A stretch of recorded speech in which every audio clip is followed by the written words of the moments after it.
Tapi setelah zuhur jangan lagi. Ini setelah zuhur jam 2, jam 3, jam 4, jam-jam kritis, disitulah dia gosok pakai mentol pula. Begitu waktu masuk kamar mandi, lus. Begitu keluar salju turun, bunga-bunga. Oh, jangan susah puasa. Bagaimana puasa ibu hamil dan menyusukan anak? Tajuk kita fiqhus shaum. Fiqih artinya paham. Falaula nafara min kulli firqatin minhum ta'ifatun liyatafaqahu faqaha liyatafaqahu. Jangan semuanya pergi berperang. Perang itu penting, jihad fisabilillah, menjaga kota Makkah, Madinah dari serangan orang kafir. Tapi kalau semua pergi berperang, nanti kalau datang orang yang mau mengotak-atik ajaran Islam dengan otak, mana bisa dilawan pakai pedang? Makanya dalam Quran dikatakan ada beberapa orang liyatafaqahu. Kenapa tak disebut liyata'allamu? Allama, ta'allama, ilmu. Karena ilmu tak dalam. Maka yang lebih dalam daripada itu adalah liyatafaqahu. Maka disebut dengan fiqih. Orang yang paham ilmu itu disebut dengan faqih. Bahkan sudah jadi nama orang. Siapa tuh? Tuan Faqih. Itu artinya faqih. Ahli dia dalam bidang fikih. Halal, haram, makruh, mubah, sunat, sunat muakkad. Jamaknya fuqaha. Ini menurut fuqaha nih. Fuqaha itu siapa? Pokoknya udah begitulah di buku fuqaha. Fuqaha itu jamak dari faqih, orang yang ahli fikih. Maka fikih itu banyak. Ada fikih ibadah, sholat, zakat, puasa, haji. Ada fikih muamalah, murabahah, permodalan, mudharabah, bagi hasil, dain, jual beli, rahan, gadai. Nah, ini ada namanya fikih jihad. Kapan baru wajib jihad? Siapa itu mujahid? Apa syarat-syaratnya? Ada fikih daulah. Siapa itu pemimpin? Bagaimana mengangkatnya? Bagaimana menjatuhkannya? Bagaimana kalau ada dua pemimpin di baiat? Ada namanya fikih nikah. Nah, itu jangan dibahas sekarang. Nah, ada namanya fikih siasah. Nah, ini banyak fikih. Fikih ibadah ini terbagi lagi. Fikih sholat, fikih saum, fikih haji, fikih umrah, fikih. Bahkan Syekh Qardawi menulis satu buku Fiqhul Musiqa, fikih musik. Ada pula fikih musik. Bagaimana paham orang tentang hukum-hukum musik. Fiqhus shaum, fikih tentang puasa. Sumbernya dari mana? Dari buku 30 fatwa seputar Ramadan. 3 ulama besar. Pertama Syekh Atiyah Saqar, yang kedua Syekh Yusuf Al-Qardawi, yang ketiga Syekh Ali Jum'ah.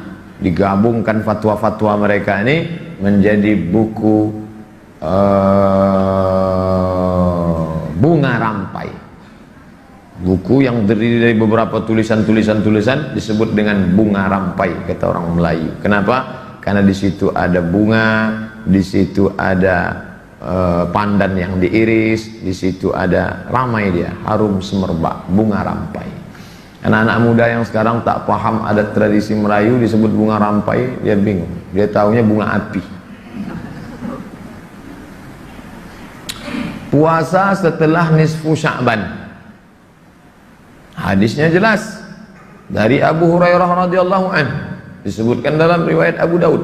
Idzan tasafa Sya'ban, kalau sudah lewat nisfu Sya'ban, fala tasumu, jangan lagi kalian puasa.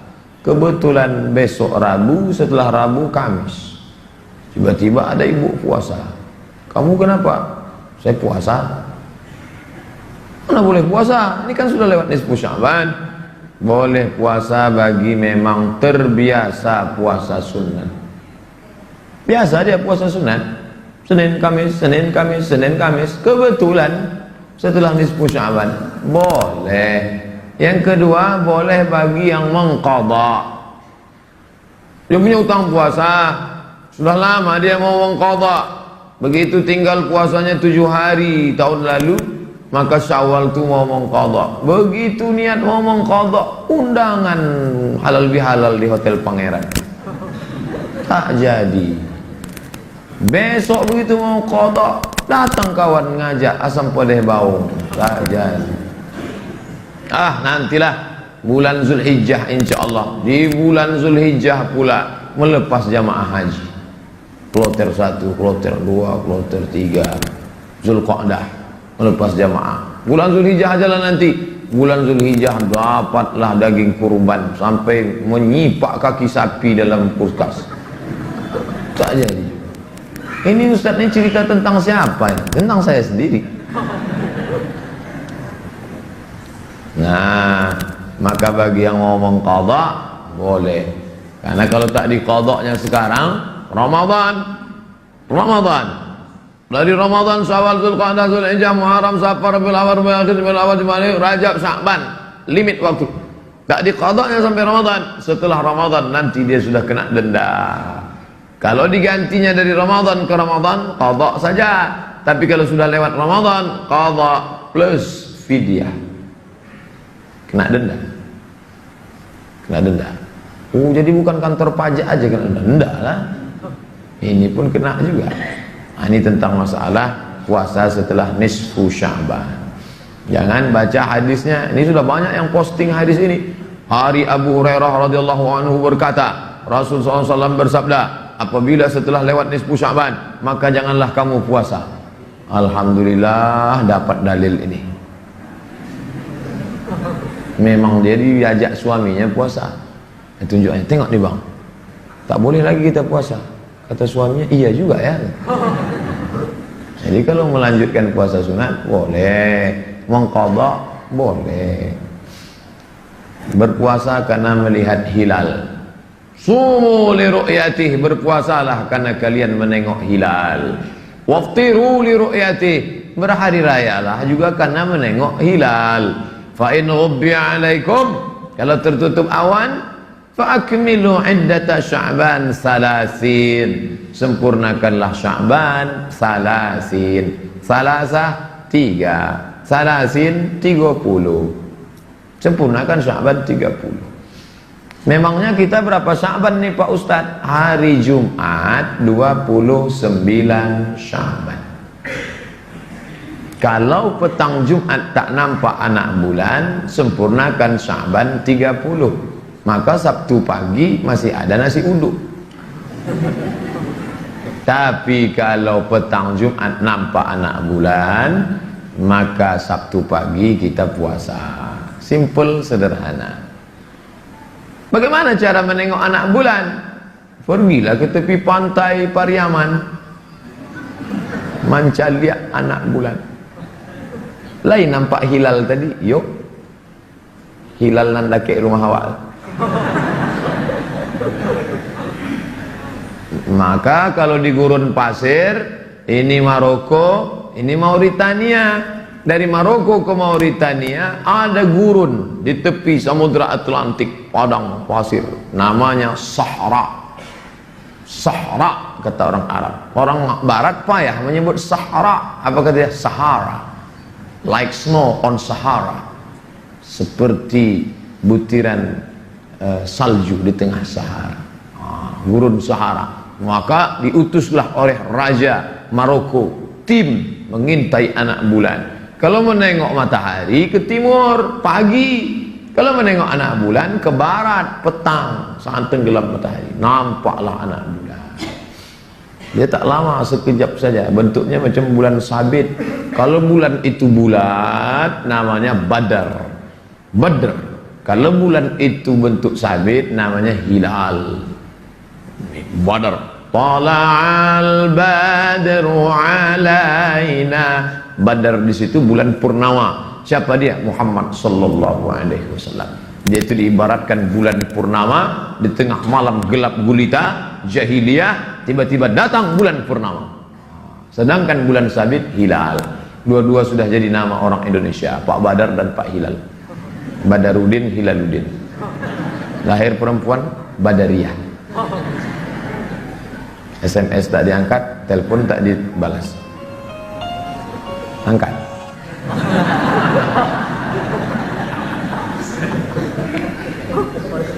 Nah, tapi kan Pak Ustadz sekarang katanya tak bisa menengok dengan mata telanjang, mata kepala ini. Maka dibantu dengan alat teropong. Ilmu yang mengatasi melihat ini namanya ilmu falak. Bahasa Arabnya ilmul falak. Di Fakultas Syariah UIN Suska dipelajari ilmu falak. Pakar ilmu falak Provinsi Riau itu Dr. Hajar Hasan, Dewan Syuriah NU Riau, termasuk Ketua MUI Riau. Sedangkan ilmu ini dalam bahasa barat disebut dengan astronomi. Bedanya dengan astrologi, kalau astronomi ilmu peredaran benda-benda planet, matahari, Neptunus, Merkurius, Pluto, Mars, peredarannya ini disebut dengan ilmu astronomi. Sedangkan pengaruh bulan-bulan terhadap nasib disebut astrologi. Yang didalami itu astronomi. Astrologi kafir.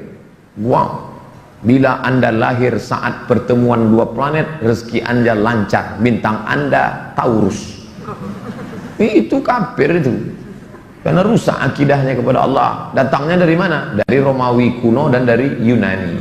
Maka yang dipelajari itu adalah ilmu astronomi, ilmu falak. Jadi kalau ada kamu kuliah di mana? Di Bandung. Jurusan apa? Astronomi. Mantap. Oh, ngapain belajar astronomi? Masuk neraka nanti belajar astronomi. Untuk membantu dia yang tahu bagaimana azimut, berapa derajat di atas ufuk hilal. Ternyata setelah dipelajari, ini hari Jumat kira-kira jam 3 sore, ketinggian hilal 8 derajat. 8 derajat.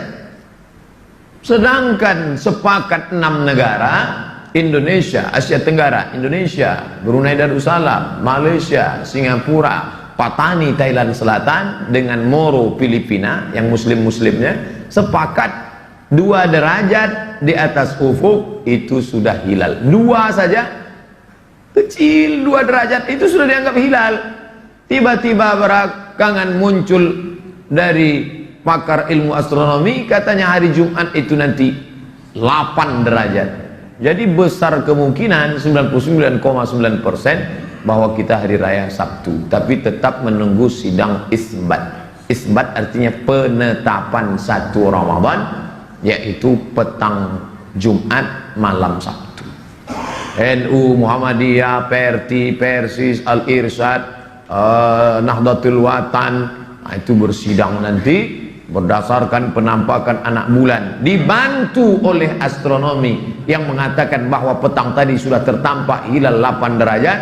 Dengan ini dinyatakan bahwa malam ini sudah masuk 1 Ramadan. Biasanya live TV One, jangan tengok di Metro Tipu, hampir punya. Ini tentang masalah menengok ini. Dulu orang-orang menengok anak bulan ini pergi ke pantai, pergi ke gurun pasir. Kita dua-dua tak punya, gurun tak punya, pantai tak ada. Takkan pergi ke pantai danau buatan. Maka untuk melihat anak bulan ini sudah dibeli Pemprov, pemerintah Provinsi Riau, teropong dipasang di gedung tertinggi Jalan Sudirman sana. Harganya 50 juta. Sejak dibeli sampai sekarang belum pernah nampak anak bulan.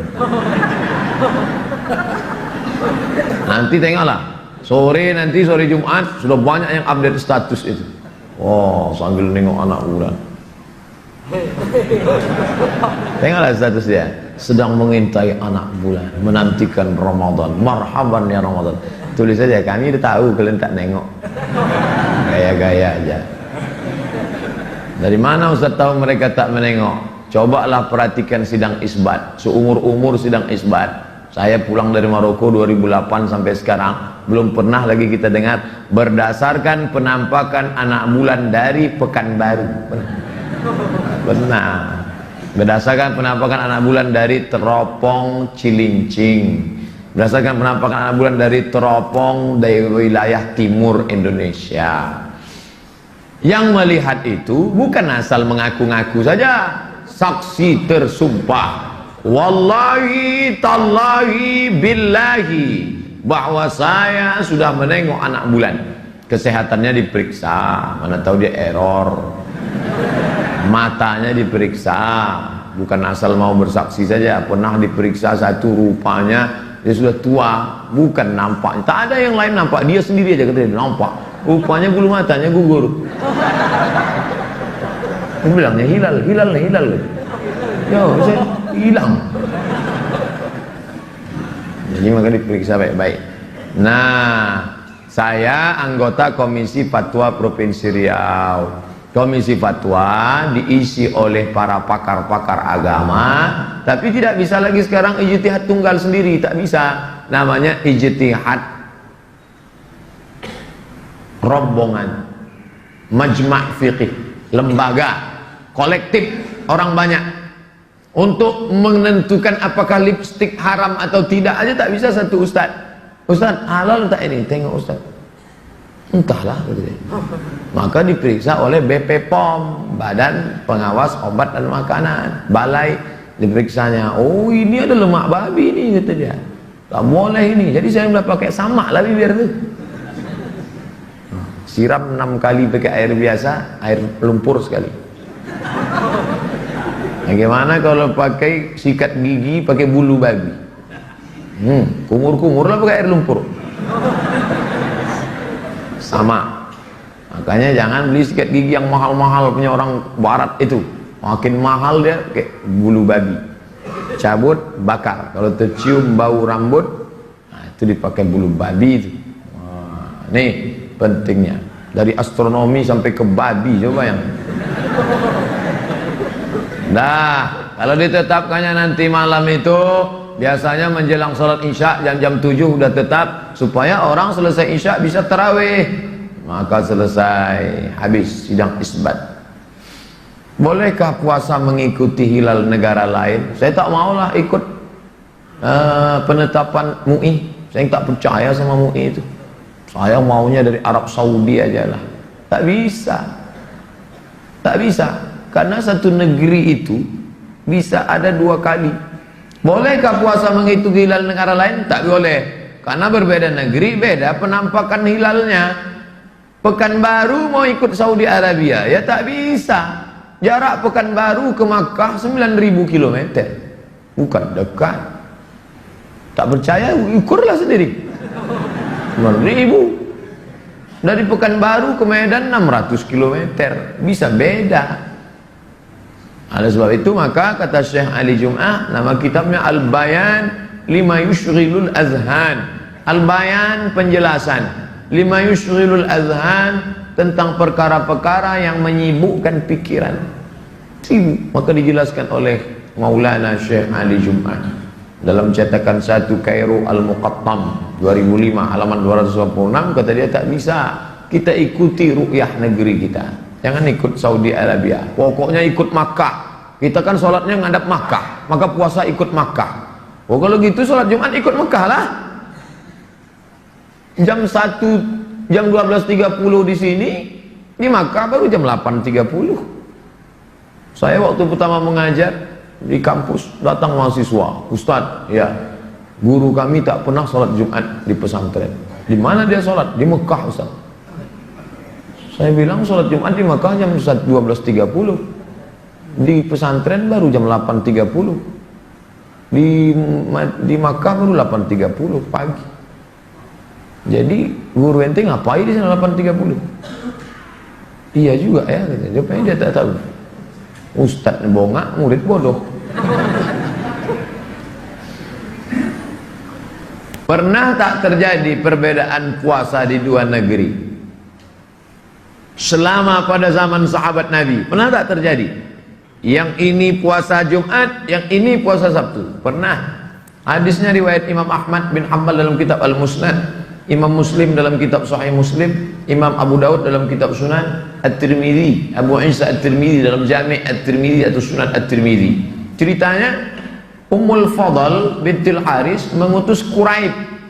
Ada seorang laki-laki namanya Quraib, dia diutus menjumpai Muawiyah. Quraib ini kampungnya Madinah, diutus menjumpai Muawiyah di negeri Syam.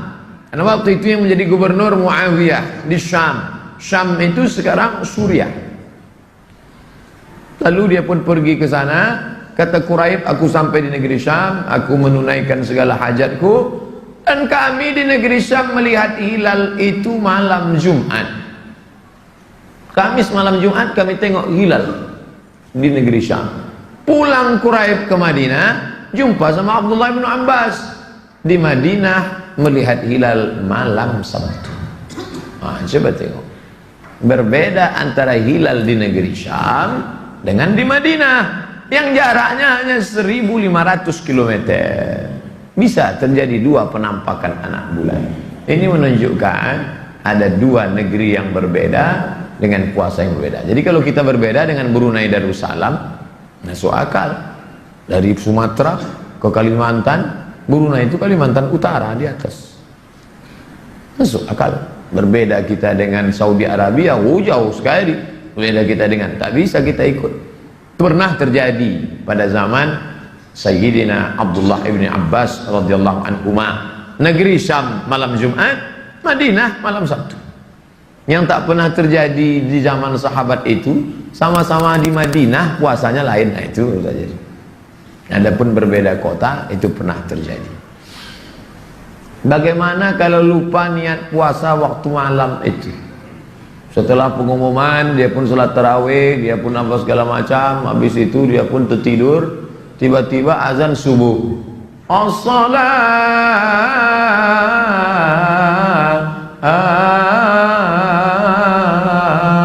khairum minan naum. Itu bangun. Begitu bangun, aku belum niat puasa tadi malam. Apakah boleh berniat puasa setelah azan subuh? Boleh. Mana dalilnya? Nabi bertanya kepada Sayyidatuna Aisyah, Aisyah, ada makanan? Indakum syai'un? Ada makanan? Kata Aisyah, la, tak ada makan. Fa inni idzan sha'im. Fa inni idzan sha'im. Kalau tak ada makanan, kalau begitu abang puasa ajalah. Ada makanan Adinda? Tak ada bang. Kalau gitu aku puasa. Tengoklah Nabi. Nabi itu lembut. Aisyah, ada makanan? Tak ada. Idzan ana sha'im. Orang sekarang ada makanan, tak ada. Kenapa kau tak masak? Ngakunya umat Nabi Muhammad. Fa inni idzan sha'im. Karena tak ada aku puasa. Tapi ini dalam kasus puasa sunnah.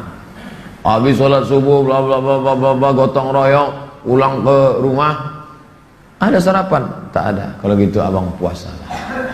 Tapi dengan syarat dari subuh tadi tak ada masuk apa-apa. Ini selama gotong royong 3 bungkus. Puspas. Gitu. Kalau gitu abang puasa lah. Puasa apa? Dalam kasus puasa sunnah boleh, tapi dalam kasus puasa fardu tak boleh. Jika seseorang berniat melaksanakan puasa di malam hari, maka niat itu sudah cukup. Dia boleh makan atau minum setelah berniat. Niatnya habis tarawih, nawalis saum yarhamkumullah.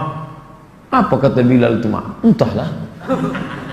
Nawulis saum, berniatlah kalian puasa, kata Bilal. Nawaitu sauma ghadin an ada'i fardhi syahri ramadhan hadhihi sanati lillahi ta'ala. Tak perlu diucapkan. Memang tak perlu diucapkan, niatkan di dalam. Tapi bagi sebagian orang, dia takut ragu-ragu. Aku dah berniat apa belum ya? Dah berniat apa belum ya? Dah berniat apa belum ya? Maka diucapkannya nawaitu sauma ghadin. Bahkan dulu dinyanyikan pula, nawaitu sauma ghadin. Nawaitu sauma ghadin an ada'i fardhi syahri ramadhan hadhihi sanati lillahi ta'ala. Saya tak mau ucapkan. Ya sah, niat di dalam hati, cukup dalam. Tapi kadang orang tak percaya kalau di dalam. Buktinya suami-suami sekarang, istrinya banyak tak percaya. Dibuatkannya teh manis sama istrinya, ngomong dobang, speak up. Iklan Sariwangi. Ngomong. Dulu orang kalau mau sukses malu. Yang cerita sukses cukup dalam aja. Sekarang di hotel-hotel dipanggil motivator dari Jakarta. Salam sukses. Apa maknanya? Yang di dalam diungkapkannya keluar. Begitu jumpa, salam sukses. Waktu di hotel tuh semangat semua karena pakai fokus, pakai begitu mati lampu leton. Salam sukses Pak, kau aja lah aku tadi. Jadi istilah melafazkan di mulut itu ada zaman sekarang. Orang menunjukkan yang ada di dalam. Nah, tidak disyaratkan melafalkan niat. Jadi kalau ada adik-adik, bapak-bapak, ibu-ibu, dari isya sampai dia azan subuh, aku tak ada melafalkan. Tapi dalam hatimu ada kan? Ada. Itu sudah cukup. Tidak mesti dilafalkan. Tapi kalau dilafalkannya baik. Jika seseorang sudah bertekad dalam hatinya untuk melaksanakan puasa, itu sudah cukup. Meskipun hanya sekedar bangun pada waktu sahur berniat. Bangun dia, diminumnya air, cukup. Atau diambilnya kolak, diambilnya apa, makan dia, cukup. Atau tidak sama sekali. Tapi yang paling bagus bersahur. Tasahharu, bersahurlah. Fa inna fis sahuri barakah. Karena dalam sahur itu ada barakah. Apa berkah sahur? Membiasakan bangun malam untuk tahajud. Allah bisa karena biasa. Bangun malam, bangun malam, bangun malam, bangun malam, bangun malam, bangun malam, 30 malam. Terbiasa. Pas malam Idul Fitri, subuh pun tinggal. Gagal Ramadan. Itu makna sahur. Yang selama ini suaminya ada, istrinya tak ada. Istrinya ada, suami tak ada. Suami istri ada, anak tak ada. Maka pada waktu sahur ketemu semua. Anak papa sudah besar ya. Gimana kuliahnya? Anak mama cantiknya gimana? Kumpul bersama. Ada barokah sahur. Yuk kita foto bareng yuk. Jangan sama orang aja bergambar. Sama bini orang bergambar. Ini penting. Lalu kemudian supaya tak tinggal sholat subuh berjamaah. Wabil ashari hum yastaghfirun. Pada waktu sahur banyak-banyak beristighfar. TV mati, HP mati. Astagfirullah. Meleleh air mata mengenang dosa yang begitu banyak. Astagfirullah Rabbal baraya. Apa yang abang sedihkan bang? Sedih betul aku. Apa yang abang ingat? Mantan. Apa? Aku banyak dosa dulu Adinda. Kau bukan yang pertama, tapi kau pasti yang terakhir. So sweet katanya. Tapi mangkuk hampir melayang. Lalu kemudian apa hukum gosok gigi? Banyaklah Ustaz. Apa gosok gigi? Dianjurkan menggunakan siwak sebelum zawal. Zawal tergelincir matahari azan zuhur. Pagi 6, 7, 8, 9, 10, 11, 12 sebelum itu dianjurkan siwak. Tak ada pasta sama sekali. Saya ada siwak di kendaraan itu ada siwak. Adapun setelah tergelincir matahari, ahli fikih berbeda pendapat. Sebagian mereka mengatakan makruh. Setelah tergelincir matahari makruh gosok gigi. Kenapa? Wallazi nafsi biyadihi, demi yang jiwaku berada dalam genggaman kuasa Allah, la khalufu famis shaim atyabu indallah min ri'il miski. Mulut orang puasa lebih harum daripada harum semerbak kasturi. Hadis sahih Al-Bukhari dari Sayyidina Abu Hurairah radhiyallahu anhu. Menurut pendapat ini, harum semerbak kasturi tak baik kalau dihilangkan. Maka biarkan saja. Tapi jangan dipahami makin busuk makin harum. Akhirnya dia tak gosok gigi selama seminggu. Kau kenapa tak gosok? Harum kasturi lebih harum. Kau mau? Tetap gosok gigi habis makan sahur, tetap gosok.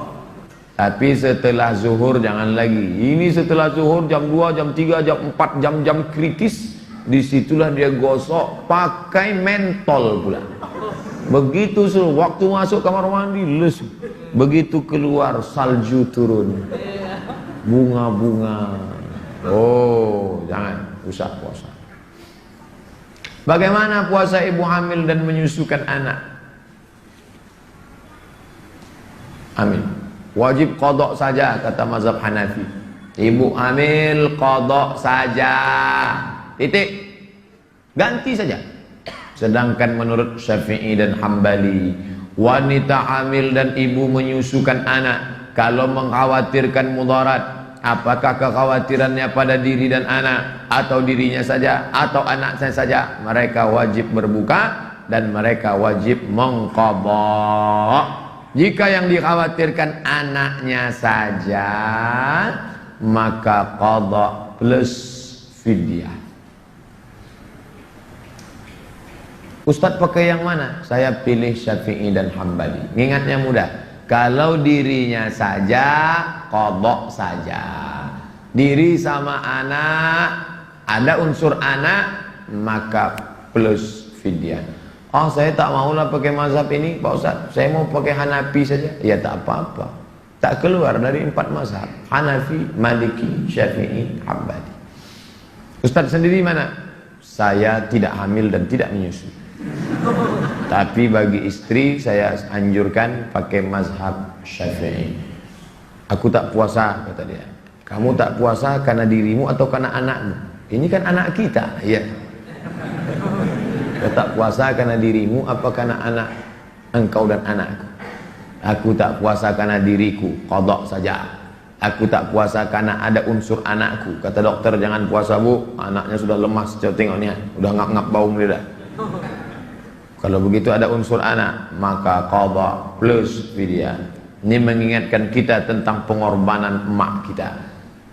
Siapa yang tak berbakti kepada emaknya, tak ada kasih sayangnya kepada ibunya, sudah tua, dia dulu melahirkan kita bersimbah darah, meregang nyawa, puasa dia tinggal 90 hari gara-gara kita. Tahun pertama dia tak puasa karena kita dalam perutnya, lemas badannya. Tahun kedua dia tak puasa karena kita menyusu.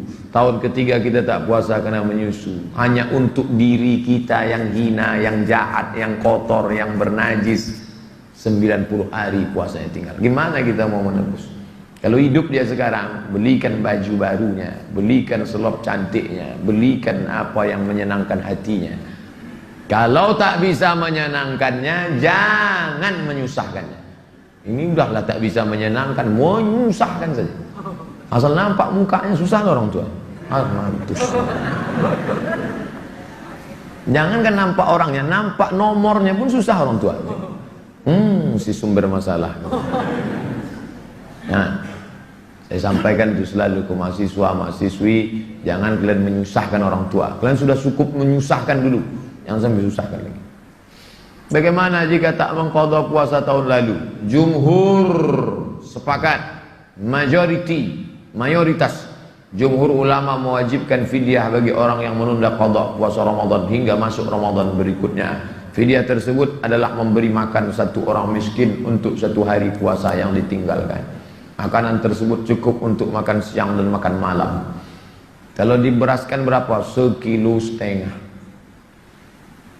Ini 1,5 kilo. Nisfu sa', 1,5 kilo. 1 sa'. 1 sa' itu 4 mud. 1 mud itu 7 on setengah, 7 on setengah, 7 on setengah, 7 on setengah. Nisfu sa', 1/2 sa', berarti 2 mud, 1,5 kilo. Ini 1,5 kilo, lengkap sayur mayur, lauk pauk, daun ubi kah, terong kah, macam-macam, ikannya. Apa makan kita, itu kita kasih fakir miskin. Kalau kita makan beras enak, beras mahal, beras ramos, kasih itu.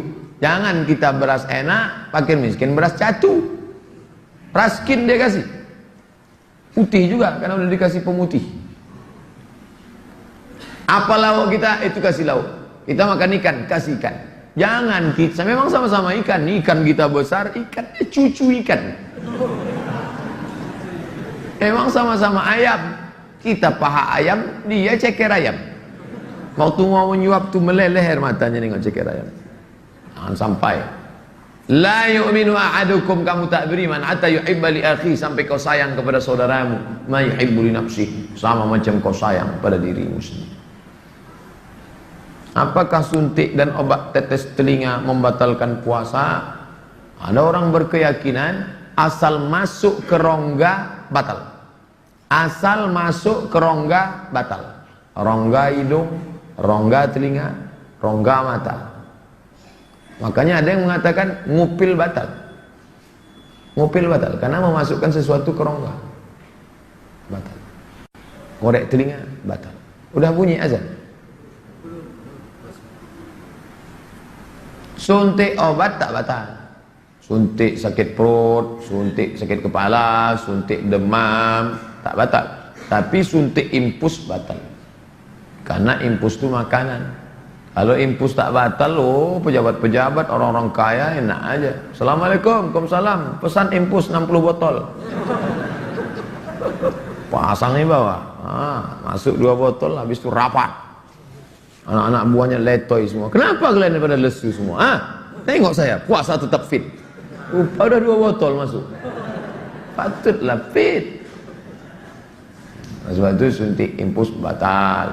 Obat tetes telinga tak batal. Gatal betul Pak Ustaz. Banyak macam sapi masuk ke dalam. Orang kalau pernah na'udzubillah masuk semut ke dalam, itu kata dia berubah. Akhirnya diambil tembakau, kasih air tembakau itu masuk ke dalam. Mati semut. Semut yang ganas itu bisa mati kena air tembakau. Bayangkan, yang pakai tembakau jangan sakit hati. Lalu diteteskan obat telinga, tak batal. Karena yang dimaksud dengan masuk ke rongga itu artinya masuk ke tenggorokan, masuk ke usus, ke perut, itu baru batal. Makanya yang masuk ke rongga lewat mulut tapi tak ke dalam, masuk ke sini, keluarnya ke sini. Inhaler. Itu masuk ke sini, itu tak batal. Maka didirikanlah Masjid Raya Senapelan. Jangan sebut Masjid Raya Pasar Bawah, Masjid Raya Senapelan. Malah Pak Hermen dulu waktu ada orang menyebut Masjid Raya Pasar Bawah, enggak kata dia, Masjid Raya Senapelan. Yalah Pak. Nah itu tetap bertahan 23 rakaat. Yang mengikut tradisi Umar, Masjid Raya Senapelan 23 rakaat 1 juz. Kabarnya tahun ini akan datang Syekh Abdurrahman Al-Awwaj yang dulu beberapa tahun yang lalu kita tausiah subuh di Al-Falah. Kalau di Maroko habis Isya 10. Unik Maroko, habis Isya 10.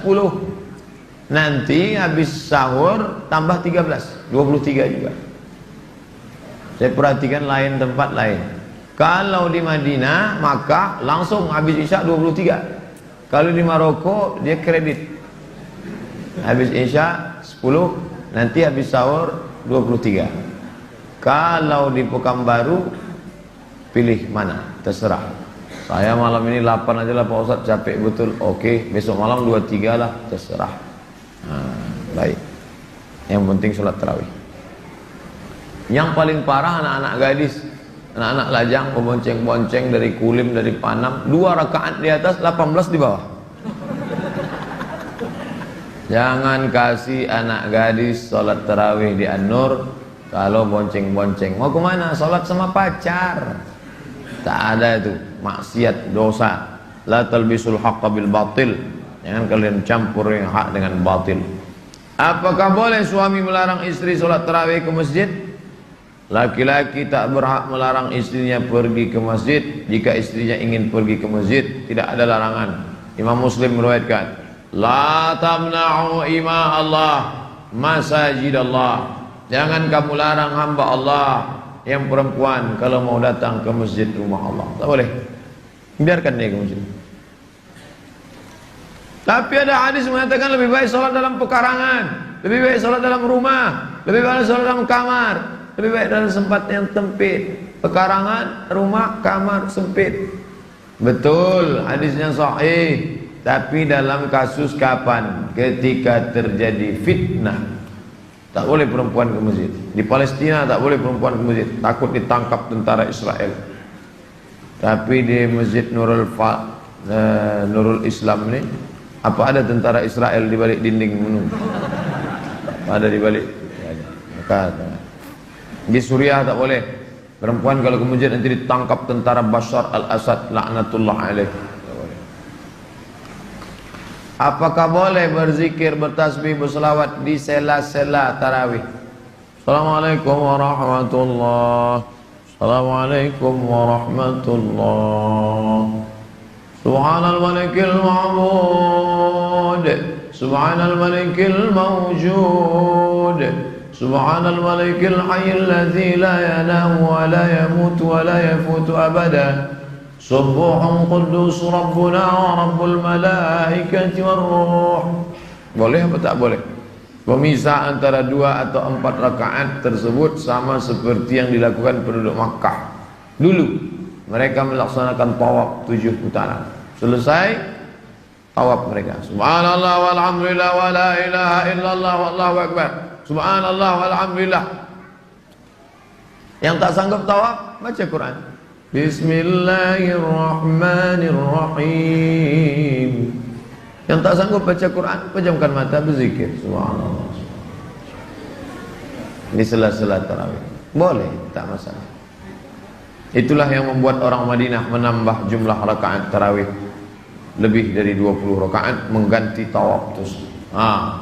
Jadi sela-sela kosong itu terserah, mau ditambah salat-salat pendek, mau ditambah salawat, mau ditambah zikir, karena dia tidak menambah-nambah salat, karena dia di luar salat.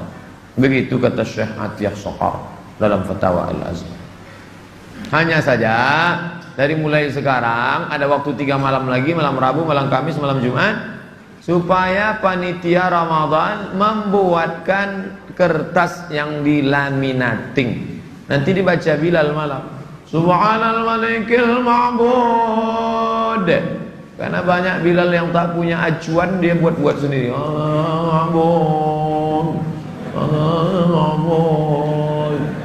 Imamnya lambek, makmumnya cabut. Ini kan banyak nih anak-anak muda nih buat grup selawat 3 orang. Besok ente, aku ya. Allahumma salli ala Sayyidina wa maulana Muhammad. Allahumma salli wa sallim alaih. Grup 1. Anak siapa yang grup 1? Anak saya. Hebat anak bapak. Iyalah, siapa dulu bapaknya? Bapak yang melatih? Enggak, guru ngaji. Bapak pandai pesawat? Enggak. Maka bagus buat grup. Jadi anak-anak muda ini dilibatkan dalam kepengurusan. Setelah itu berdoa, Allahumma innaka afuun tuhibbul afwa fa'fu anna ya karim. Amin. Nah, bagus. Doa kepada Allah Subhanahu wa taala. Ya Rasulullah, kata Aisyah, ya, kalau aku berjumpa malam Lailatul Qadar itu, apalah doaku? Kau baca ini Aisyah. Allahumma innaka afuun tuhibbul afwa fa'fu anni. Ya Allah, engkau cinta kepada maaf, engkau pun maafkan aku. Tak ada guna banyak amal kalau banyak dosa. Maka minta maaf kepada Allah, Allah memaafkan. Maka dia, kapan sebetulnya menurut Abu Hanifah boleh bayar zakat fitrah? Sebelum masuk Ramadan. Menurut Imam Syafi'i dibayarkan dari sejak awal Ramadan. Awal Ramadan panitia sudah buka, silakan. Menurut Imam Malik dan Ahmad 1 hari 2 hari sebelum Idul Fitri. Kalau dipakai Abu Hanifah terlalu lama, sempat habis berasnya dah. Kalau dipakai pula Imam Malik sama, terlalu cukup. Mau dekat-dekat genting, panitia sedang sibuk, kapan lagi membayarnya, kapan lagi membaginya, kapan lagi ngaturnya. Maka pendapat yang pertengahan Syafi'i, dari awal atau pertengahan atau 10 hari menjelang. Begitu sudah 2 hari, kami hanya menerima zakat fitrah sampai tanggal 28 titik. 28 malam 29 kami bagi, 29 pagi kami membalik kampung. Selesai. Mantap. Apakah boleh bayar zakat dalam bentuk uang? Mazhab Hanafi boleh. Tapi Maliki, Syafi'i, Hambali mesti quts al-balad, makanan pokok. Faradha Rasulullah sallallahu alaihi wasallam sa'an min tamrin. Nabi mewajibkan bayar zakat fitrah 1 sa', tamar, qamh, gandum, tamar korma, qam gandum, zabib korma kecil yang dijemur kering, aqid susu kambing ditampung di talam tipis jemur, kita menyebutnya mentega atau keju kering. Nah, 4 itulah makanan pokok orang Makkah Madinah. Adapun kita makanannya nasi, maka bayar beras. Ustadz Somad selama pulang dari Maroko, Ramadan 2008, Ramadan 2009, 2010, 2011, 12, 13, 14, 15, 16, 17. Ini Ramadan saya yang ke-10 nih. Saya tak pernah bayar pakai duit. Saya bayar pakai beras. Singgah ke warung Simpang Sukakarya, ada warung sebelah kiri, urang awak bana. Belanja di tempat orang Islam, jangan belanja tempat orang kafir. Belanja tempat orang Islam. Itu langganan saya beli beras. Pak, bare, merek apa Ustaz? Kudolawi. Beli 3 karung, masukkan ke plastik. 3 kilo, 3 kilo, 3 kilo. Saya bayar 3 kilo karena saya memilih pendapat 1 sok 4 mud, 1 mud 7 on setengah, 7 on setengah, 7 on setengah, 7 on setengah, 7 on setengah, pas 3 kilo. Tapi saya tak menyalahkan yang berpendapat 2 kilo setengah. Andai berlebih terhitung sedekah, andai kurang na'udzubillah, maka saya beli 3 kilo. Ini zakat fitrah saya tahun ini. Saya pakai beras. Tapi saya tak menyalahkan yang pakai duit. Yang mau pakai duit, bayar pakai duit. Yang mau pakai beras, bayar pakai beras. Yang tak betul, dari rumah bawa duit, beli beras di masjid. Tidak betul. Dibuatnya beras 2 kilo setengah. Aku beli beras ini dengan harga 25.000 tunai.